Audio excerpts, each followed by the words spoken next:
Hey detectives! Welcome back. We've got another mysterious case to explore. The case of Lucy Davis. Lucy Davis was born in 1971 in the picturesque town of Penimprid, Wales. Her childhood was filled with love and warmth, thanks to her parents, Roger and Andre, who created a happy and comfortable home. Lucy grew up in the beautiful village of Glenk with her younger sister, Anna. Lucy took her first steps surrounded by majestic mountains and enchanting forests. Her kind nature and charming smile make her stand out, becoming a dynamic and special individual among those around her. Lucy easily gained the sympathy of her teachers and classmates. She developed a passion for horseback riding at a young age and had an endless love for horses. Seeing how eager Lucy was, her father arranged for her and her younger sister to take horse riding lessons with experienced instructors. They mastered the basics of this noble art, conquering challenges and overcoming obstacles. Lucy and Anna became skilled horse riders.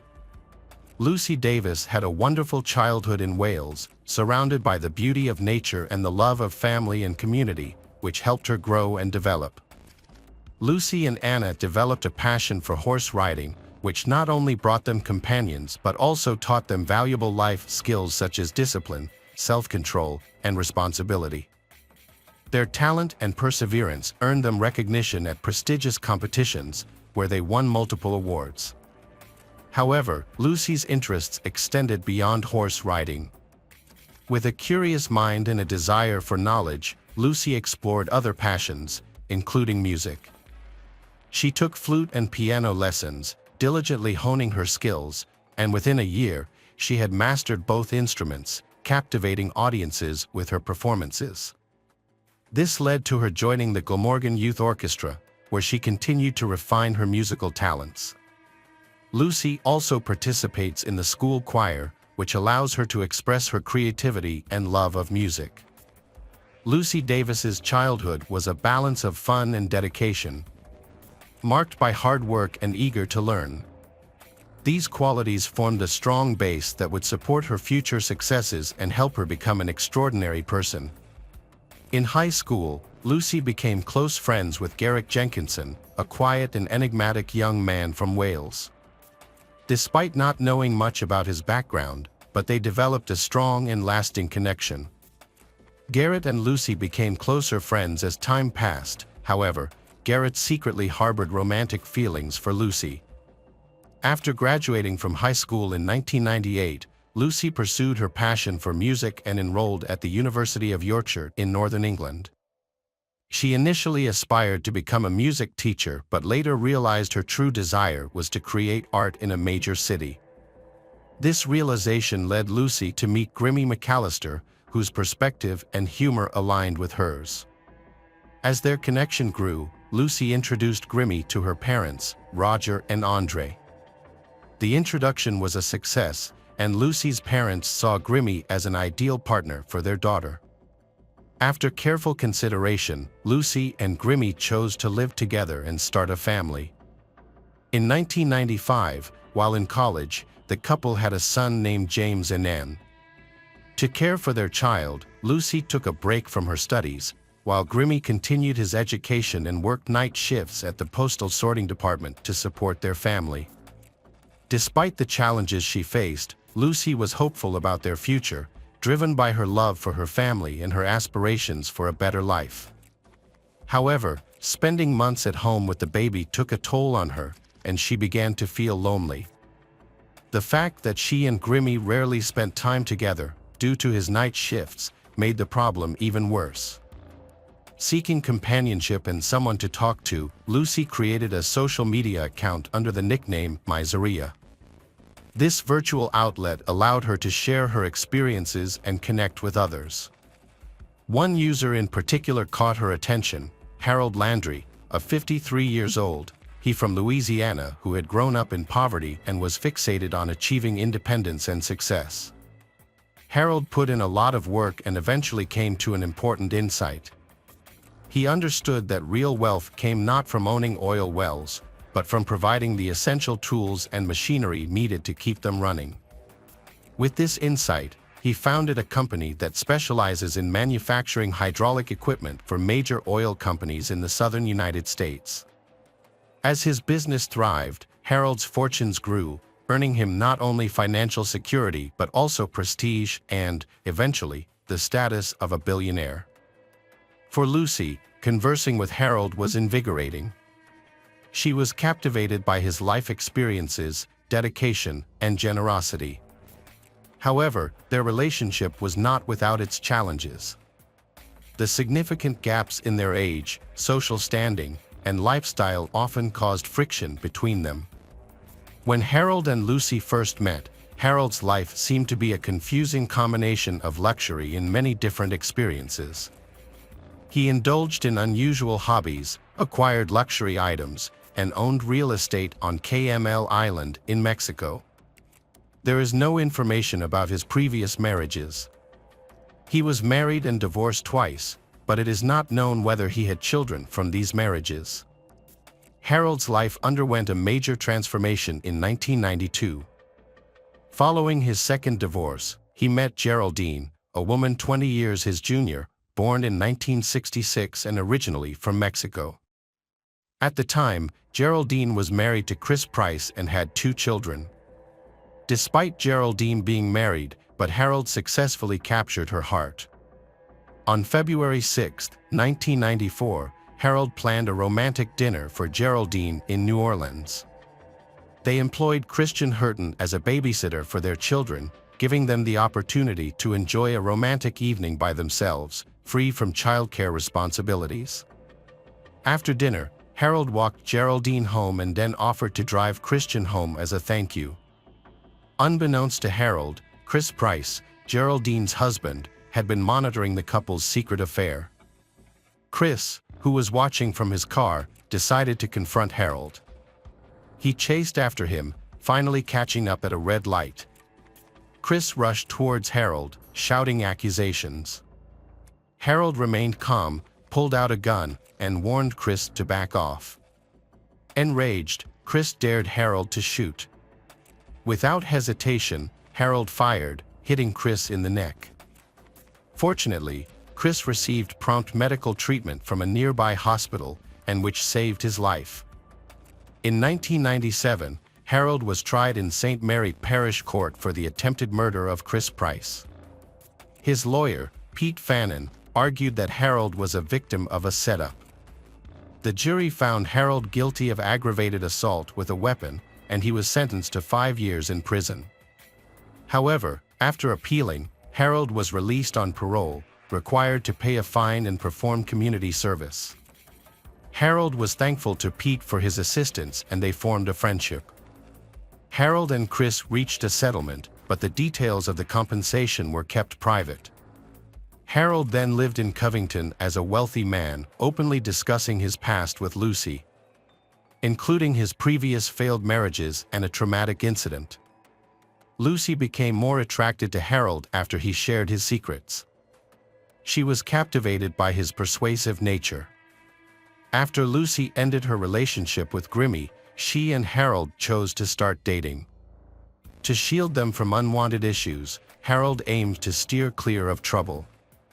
In early 2000, Harold visited England to meet Lucy's parents, Roger and Andre. Although they were initially surprised by the age gap, they supported their daughter's decision and didn't meddle in the relationship. Harold gave Lucy many costly presents because he wanted to fulfill all her wishes. His love was intense, and he contemplated marriage, but wanted everything to be flawless. Harold plans a trip to Mexico to strengthen his relationship, inviting Lucy, her son James, and her ex-husband Grimmy to join them on this special journey. Mexico was a paradise for Harold, and having his friend and lawyer Pete's apartment nearby added to the trip's comfort. Harold had recently bought a diamond engagement ring and shared the news with Pete. However, Pete suspected Lucy was cheating on Harold due to her frequent meetings with Grimmy. Despite Pete's warnings, Harold proposed to Lucy, blinded by his love for her. She accepted his proposal. In mid-2003, Harold and Lucy got married. Harold purchased a $1 million home in Warshire County, and they started a new life together. Their neighbors, Rachel Clark and Stephen Kennedy, were friendly and helped them feel welcome in the area. After the wedding, Lucy gave birth to a daughter named Harth. Harold also welcomed James, Lucy's son from her previous marriage, into their family and treated him as his own. Over time, Lucy and Harold's relationship began to deteriorate. Harold became increasingly controlling, expecting Lucy to obey him completely. However, Lucy was an independent person and refused to comply with Harold's demands. As a result, arguments and disagreements became more frequent, creating a tense atmosphere at home. Their son, James, had a difficult and unhappy childhood due to his family's stressful environment. Lucy and Harold's relationship was deteriorating, and their neighbors took notice. The situation was made worse by their growing reliance on alcohol, which added to their existing problems. However, when the arguing and shouting stopped, neighbors thought the couple was trying to resolve their issues. In 2009, Lucy reconnected with her old school friend Garrett on social media. Their online conversations became a source of comfort for Lucy during a difficult time in her life. As Harold sensed Lucy's growing distance, he realized she was seeking solace in another man. Not wanting to confront the situation, Harold left for Mexico, leaving Lucy alone. During his absence, Lucy invited Garrett to visit. Harold was surprised when he got home. Shortly after, Lucy filed for divorce. And Harold began an affair with their neighbor, Rachel. Harold and Lucy's divorce proceedings were complicated by disagreements over dividing their assets. Lucy wanted to keep the family home for the sake of their children, while Harold was adamant that they sell it and offered her a financial settlement instead. The situation between Lucy and Harold became increasingly heated, and Lucy revealed some of Harold's past secrets. When Lucy returns home, the arguments continue, and the tension between her and Harold causes Jameson and Harth much suffering.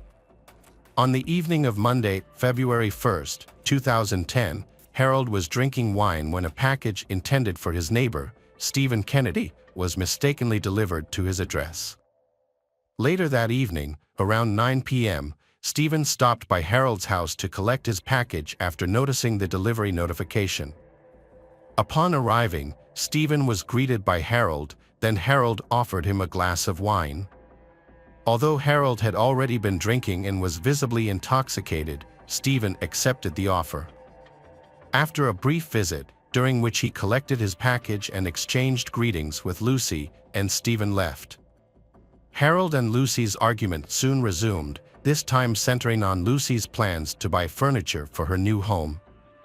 James rushed into the kitchen after hearing a commotion and witnessed Harold physically abusing his mother with a kitchen utensil. James immediately called the police and comforted his younger sister. Meanwhile, Lucy grabbed the children and attempted to escape the house, heading to Stephen's residence in search of help. However, Harold caught up with her during the escape and violently attacked her with a knife, stabbing her in the chest. He then dragged her body under a nearby bush, attempting to conceal the crime. Upon hearing the screams, Stephen rushed outside and discovered Lucy's lifeless body. Initially, he thought she had fainted, but soon realized the gravity of the situation. Police officer Steve C. Fox arrived at the crime scene and immediately called for an ambulance. He then began searching the neighborhood for Harold, but unfortunately, he was unable to find Harold. The children, traumatized and frightened, hid in the house until the police arrived. A tragic incident drastically altered the family's life, leading to a prolonged and challenging struggle for justice. An ambulance quickly arrived and transported Lucy to Yorkshire Hospital, but unfortunately, she succumbed after to the hospital. At the same time, a fearful Harold knocked on his friend Rachel's door, his voice shaking. He confessed to doing something terrible, but didn't reveal what it was. Harold then gave Rachel a large sum of money, $40,000, along with all his cash, car keys, and paychecks. After that, he headed home. Meanwhile, the police were searching for Harold. They scoured the streets, interviewed witnesses, but he seemed to have vanished. However, luck eventually turned in the detectives' favor, and Harold was arrested on his way back from Rachel's house.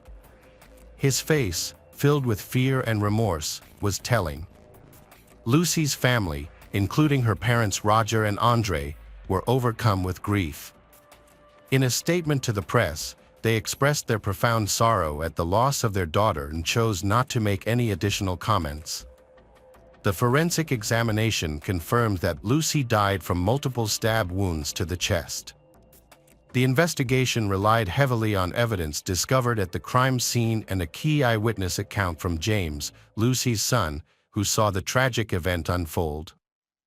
February 24, 2011, was a day of tension in the courtroom, as everyone waited anxiously for the verdict in the trial of 64-year-old Harold Landry, who was accused of murdering his 38-year-old wife, Lucy.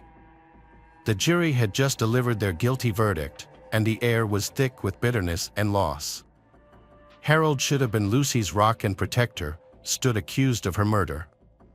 His lawyer and friend, Pete, had passed the case to experienced attorney Andy Child, who faced an uphill battle in defending Harold. The defense's task was to convince the court that Harold never intended to take Lucy's life. The defense claimed that Harold acted in response to Lucy's aggressive behavior. Overcome with emotion, Harold swore he loved his wife and was consumed by remorse, insisting he never meant to hurt her. As part of his defense strategy, he pleaded guilty to manslaughter in connection with Lucy's death. However, the prosecution presented damning evidence, including disturbing photographs of multiple wounds on Lucy's body. The brutality of Harold's attack left no doubt about his guilt. After a thorough review of the evidence, the court delivered its verdict. Harold Landry was found guilty of Lucy's death and sentenced to life in prison. He must serve 16 years before being eligible for parole, at which point he will be 82 years old. The story of Harold and Lucy is a tragic love story. Although the trial is over, the consequences of this tragedy still linger. Lucy's parents, Roger and Andre, felt that the verdict was fair, but it did not alleviate their grief. Meanwhile, Harold Landry maintained his innocence and vowed to appeal the decision. He claimed that he would not change anything, even with the benefit of hindsight. Harold has been held accountable for his actions,